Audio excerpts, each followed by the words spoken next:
Bonjour à tous et bienvenue pour notre journal de fausses nouvelles que vous retrouverez quotidiennement sur IDF1. Première fausse nouvelle d'aujourd'hui. Affaire Clearstream. L'ex-premier ministre Dominique de Villepin vient d'être condamné par le tribunal correctionnel de Paris à 5 ans de travaux forcés. Et oui, il effectuera sa peine dans les jardins de l'Élysée. Il sera notamment en charge de la réfection des plates-bandes et de l'entretien des parterres de Myosotis. Fausse nouvelle de la guerre entre la principauté de Monaco et la Suisse.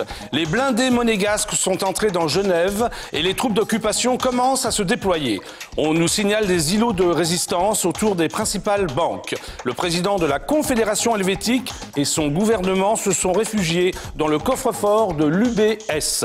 Ben Ki-moon, le secrétaire général de l'ONU, réitère ses appels à l'apaisement. Le président Obama, de son côté, confirme la neutralité des États-Unis dans ce conflit qui embrase l'Europe. Rupture, coup de théâtre dans le couple mythique David Bensoussan, notre réalisateur, et Alice Papin, l'une de nos monteuses. D'après certains journaux à scandale, David aurait surpris Alice avec Grégory Zofko, notre opérateur de diffusion, dans une position compromettante dans le nodal d'IDF1. Affaire à suivre. Coup de gueule des moineaux parisiens, la prolifération des fast-foods entraîne la diminution de la consommation des sandwichs baguettes. Les moineaux s'élèvent avec fermeté contre cette pratique. Le pain des hamburgers laisse en effet beaucoup moins de miettes que les baguettes. Les moineaux envisagent de se mettre en grève si leur appel n'est pas entendu par les pouvoirs publics.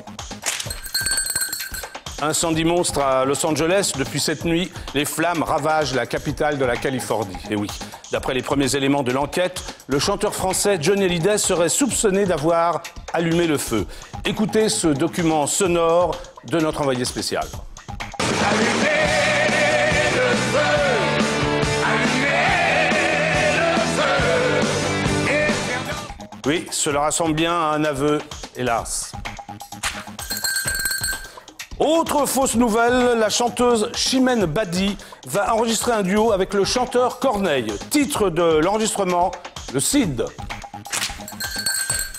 Madame Martine Aubry poursuit l'enregistrement de son disque Martine chante Sheila. Elle vient d'enregistrer une chanson symbolique du rapprochement du Parti socialiste avec les États-Unis d'Amérique. Extrait.